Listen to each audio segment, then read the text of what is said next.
We almost had a broadcasting disaster. I almost forgot to plug in the preamp, and if I didn't do that, you wouldn't be able to hear me. This is Bill Bostic.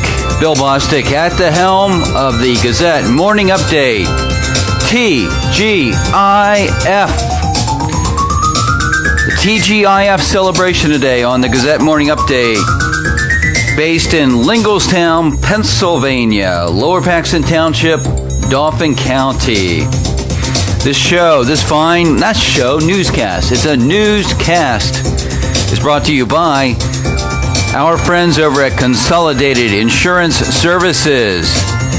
They're hooked up with Erie Insurance. Look for the Erie Insurance sign at 6109 Jonestown Road in Paxtonia.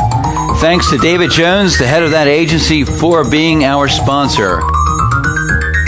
Good morning, Karen Long, joining us here on the newscast. Also, this show is brought to you by two candidates for the Pennsylvania House running to succeed Representative Ron Marsico. That would be Eric Epstein, a Democrat, and Adam Klein, a Republican. Joe Gilloway coming on board. Welcome one and all. Well, this is a TGIF celebration of sorts. We're just going to simply celebrate the fact it's the end of the week, the weekend's here, and it's a big holiday weekend for many people. I'm of the Christian persuasion, so a big weekend for anyone in that camp. And today, oddly, is called Good Friday. So if you dig into the story of the gospel, you'll find out Good Friday, someone dies. Well, it is a Good Friday. And, I guess if you have any questions, I'll gladly talk to you about that. But nevertheless, a holiday weekend. It's warmer today, and getting right into our quick weather report brought to you by Anthony Cristillo of the Fat Man Clothing Company. Okay, over in Colonial Park, we're actually going to use Colonial Park Station at weatherunderground.com. 53 degrees. 53 degrees. It's not in the 30s. So we're actually having a little bit of springtime temperature today. Today, a 30% chance of morning showers, high of 54.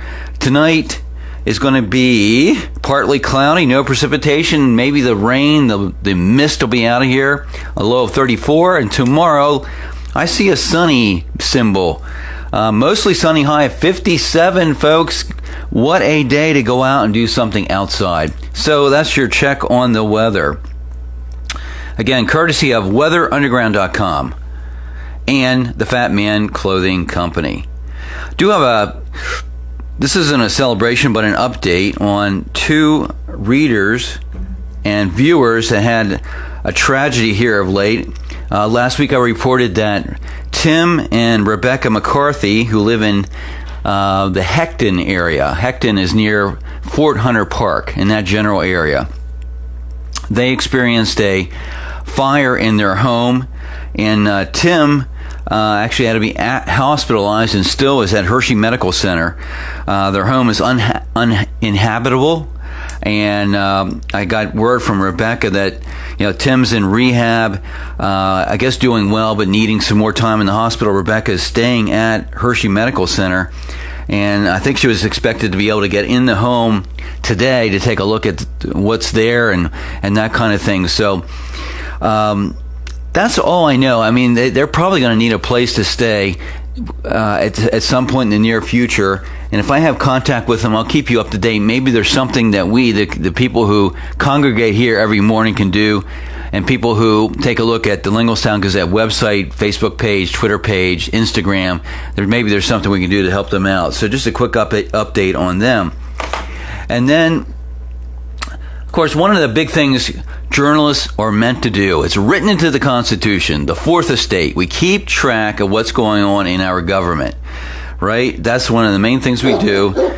Lower Paxton Township was in the news yesterday. Let me get that in front of me. There's a PennLive.com story that ran 4 14 hours ago. 14 hours ago. Fire trucks on grocery runs? Question mark. Unlikely as new policy develops limiting non-emergency use. So I had reported on this earlier in the week that there was a mix-up among our fire companies, our volunteer fire companies. We had 3 of them in this community of about 50,000 residents. And one of them, Colonial Park, currently has live-in firefighters. These are people who work full-time or going to hack to become, go into professional firefighting, many of them. And during their training, they spend time at Colonial Park Fire Station and live there. And they can stay there overnight. And the fire stations had a policy where if they have 3 guys, or gals or guys, 3, 4, 5, 6 people there, they want to get something to eat, they jump in the fire truck, off they go to Giant or wherever, and they buy stuff. So I won't get into all the details, but they had some problems. They had a minor accident, a ticket for something else at a grocery store, and that caught the attention of the township officials. Now they're trying to develop a policy that will apply to all 3 fire companies. They had that meeting yesterday, and there's a report on it. So we're inching closer to having a resolution on that particular point. Read about it in PennLive.com. I'll have a link in the show notes at some point today. Have a busy day on tap myself, so I'm not sure when that's going to happen. But this brings up a point, and there was a lot of comments when I wrote an article for Penn Live earlier in the week about the fire companies and how they operate. And many people thought that having the firefighters do exactly what Colonial Park is doing, sending them out so that if they get a fire call while they're at the gym or at Sheetz or at wherever, they don't have to go back to the station and get the fire truck. They can go right out to wherever the emergency is, right? Save time. And the fire chief over there was talking to the supervisors within the last couple weeks about how that saves time. They have near professional firefighting response times at certain times because of this setup. And some readers thought it was okay. They didn't have a problem with it, just as long as they responded to the fires when they happened. Well, one comment that caught my attention that was a little bit off that topic was, why does Lower Paxton Township have 3 separate fire companies? Why don't you have one fire company with 3 stations or something like that? Now, I'm not saying that's what they're supposed to do. I haven't fully investigated this, but I thought it was an interesting idea. Why do we have 3 separate fire companies? And it's probably just developed over the years as the population grew.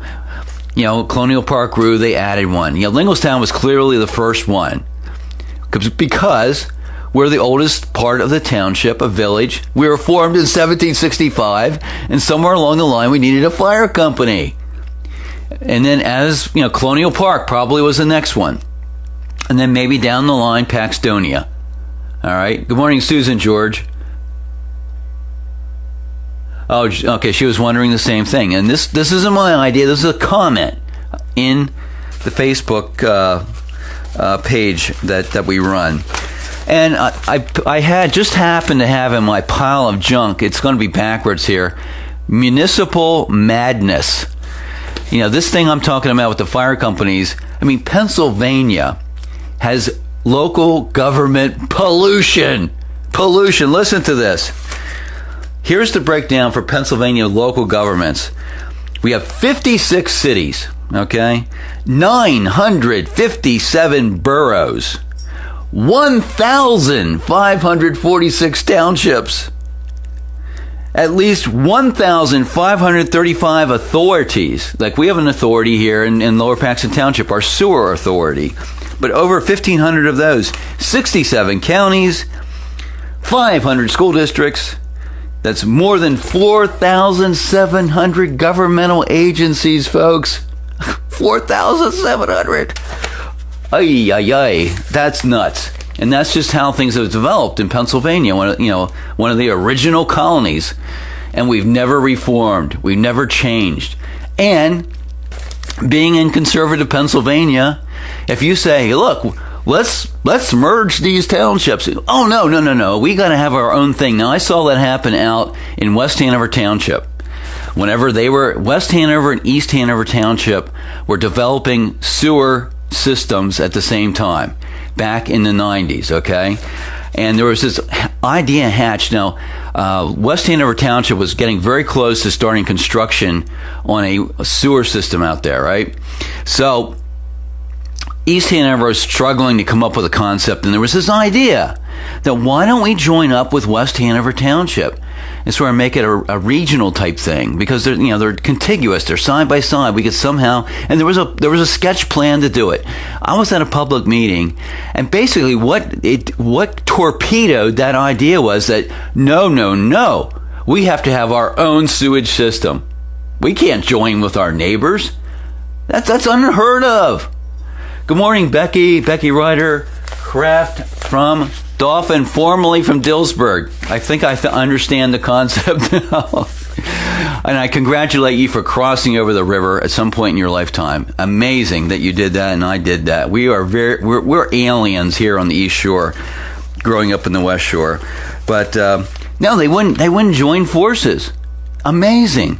I mean, they could have saved money, could have made things easier, life easier, but they had to have, East Hanover Township had to have their own thing. And guess what?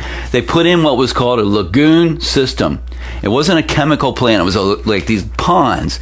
The sewage went from one pond to the other, and by the time it got to the end of these series of ponds, technically, scientifically, it was supposed to be clean water. It didn't work. They had to shut it down. They should have joined with West Hanover Township in reflection. But this has to do with our three fire companies. Does it make sense? Are we going to take a breath and say, does it make sense? And that could be another community forum. I suggested a community forum on gun violence and safety, school safety issues. Here's another one. If you want to have one about municipal madness, let me know. I got really fired up about this. See, I'm a local government geek, folks. That's who I am. I'm literally a local government geek. I didn't start my timer. We'll start it now. We'll go a few more minutes here. I got a couple things to go over with you. How about that? I do want to get into one other big topic. What makes the world go round? Not love, sports. That's what makes the world go round. Sports. Two things to report. Two.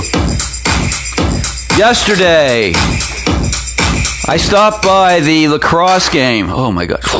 I stopped by the lacrosse game, high school boys lacrosse game out at Central Dauphin High School.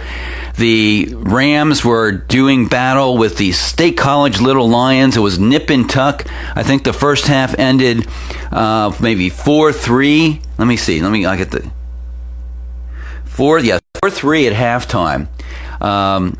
State College had the lead for most of the first half, as far as I could tell. I got there in the second quarter. They played 4 quarters. And then the score ended up 8-7 State College. So the Rams suffered their first loss of the year. They're now overall 2 wins, 1 loss, and 1-1 in the conference. State College is now 2-0 in the conference. Last year, apparently, these teams also had a very close game, won by the Rams by 1 goal. So there you go. We'll hopefully have a more detailed report from the team later today. I didn't see it in an email earlier, but the Rams did suffer their first loss to the Little Lions 8-7 yesterday at Central Dauphin High School. So having fun learning about lacrosse. This looks like something I personally like to check out, because similar to hockey, that kind of thing. A lot of skill and an interesting sport. And then the other thing is, on Facebook Live right now, and most likely on the website eventually, we have the Lady Rams Hoops Weekly wrap-up show that we did last night from St. Thomas Roasters. Our sports guy Joe Gilloway did a great job.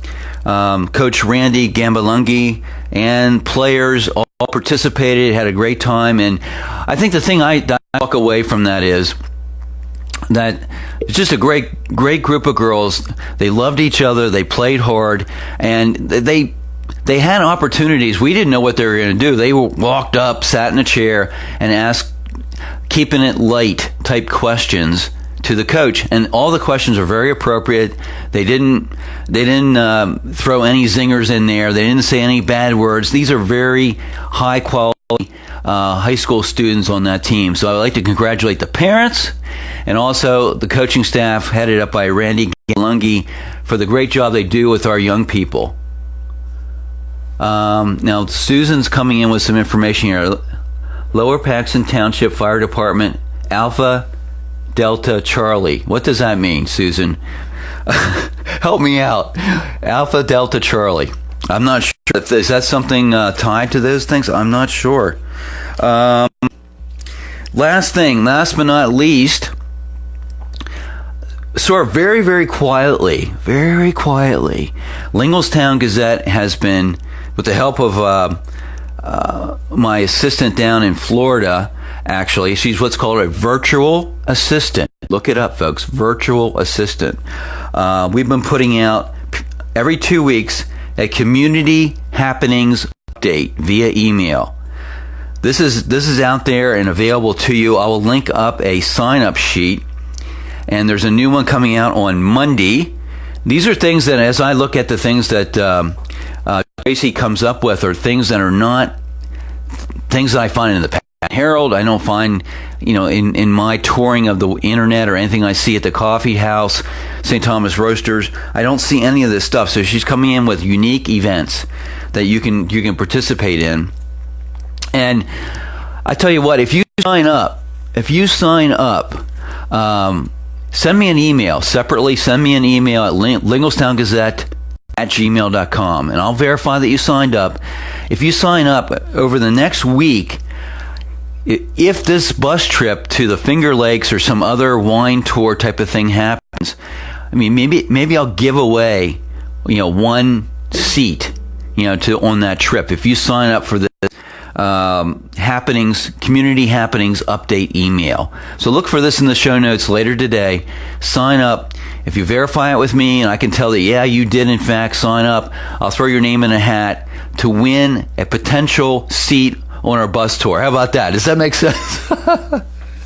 Oh, well, I'm trying, folks. I'm trying to make things interesting. So with that, we bid you adieu one more time here on the Gazette Morning Update. I'd like to thank our sponsors. Let me turn this on. Our sponsors, Consolidated Insurance Services, and Pennsylvania House candidates Eric Epstein and Adam Klein. Have a great holiday weekend. I'll be back on Monday if the river does not rise. And we'll see you then. Have a great Bill Bostic signing off for now. Bye.